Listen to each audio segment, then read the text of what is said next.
Welcome to Jejak Sejarah YouTube channel. Assalamualaikum warahmatullahi wabarakatuh. Jumpa kembali di channel Jejak Sejarah. Pada video kali ini Jejak Sejarah akan memberikan informasi tentang nama-nama dari 9 wali atau yang terkenal dengan sebutan Wali Songo. Berikut nama-nama dari 9 wali tersebut.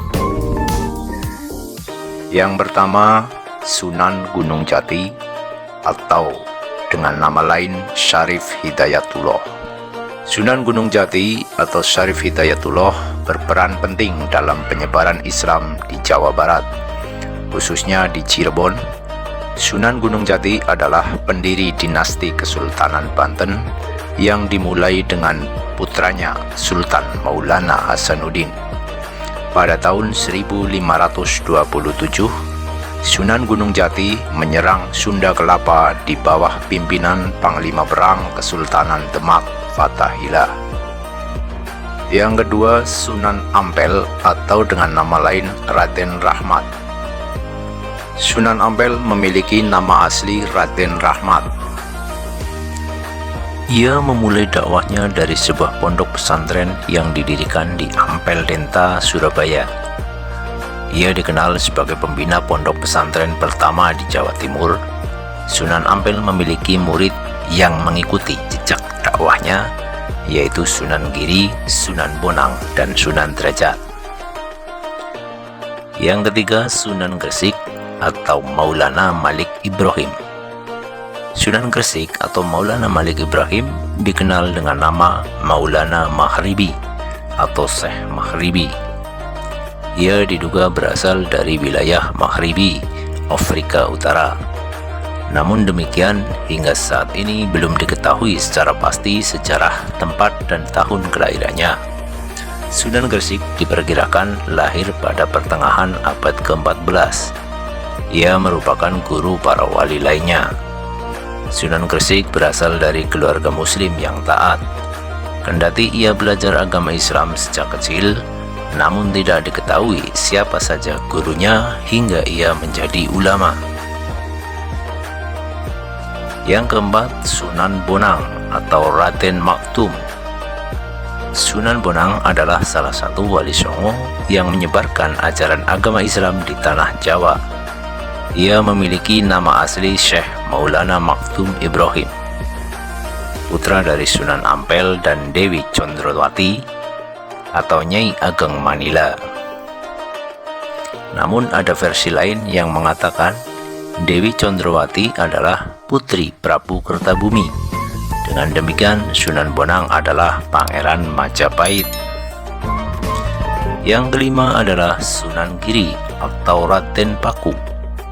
Sunan Giri memiliki nama asli Raden Paku. Ia merupakan putra Maulana Ishak. Suatu ketika ia ditugaskan oleh Sunan Ampel untuk menyebarkan ajaran agama Islam di Blambangan. Semasa hidupnya, Sunan Giri pernah belajar di pesantren Ampel Denta, melakukan perjalanan haji bersama Sunan Bonang. Sepulangnya dari haji, ia singgah di Pasai untuk memperdalam ilmu agama. Saat itu Sunan Giri mendirikan sebuah pesantren di daerah Giri. Kemudian ia mengirimkan banyak juru dakwah ke berbagai daerah di Nusantara. Yang keenam adalah Sunan Derajat atau Raden Kosim. Sunan Derajat atau Raden Kosim merupakan putra Sunan Ampel. Sunan Derajat merupakan seorang wali yang dikenal berjiwa sosial tinggi. Ia banyak menolong yatim piatu, fakir miskin, dan orang sakit.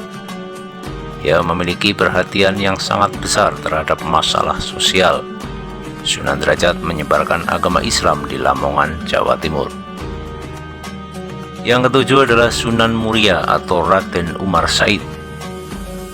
Sunan Muria merupakan seorang wali Songo yang sangat berjasa bagi penyebaran agama Islam di Nusantara, terutama di daerah pedesaan. Ia gemar bergaul dengan masyarakat kalangan bawah. Hal itu membuat masyarakat mudah menerima ajaran yang disampaikannya. Membaurnya Sunan Muria dengan masyarakat dikenal dengan istilah topo ngeli, artinya menghanyutkan diri dalam masyarakat. Sunan Muria berdakwah dengan metode tersebut hingga ke Gunung Muria. Yang kedelapan adalah Sunan Kudus atau Ja'far Shadiq. Sunan Kudus atau Ja'far Shadiq diberi gelar oleh para wali dengan nama Wali Al-Ilmi yang memiliki arti orang yang berilmu luas. Sunan Kudus memiliki keahlian khusus dalam bidang agama. Ia juga dipercaya untuk memegang pemerintahan di daerah Kudus.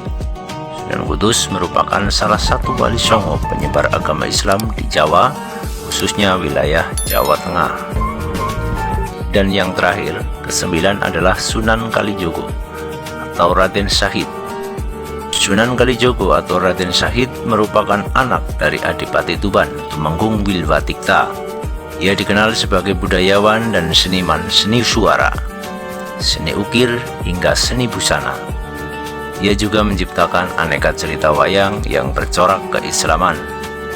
Pelajari kisah hidup Sunan Kalijogo pada buku Sunan Kalijogo, Guru Suci Orang Jawa, yang telah membuktikan dirinya mampu merubah masa suram dan melewati rintangan yang ada.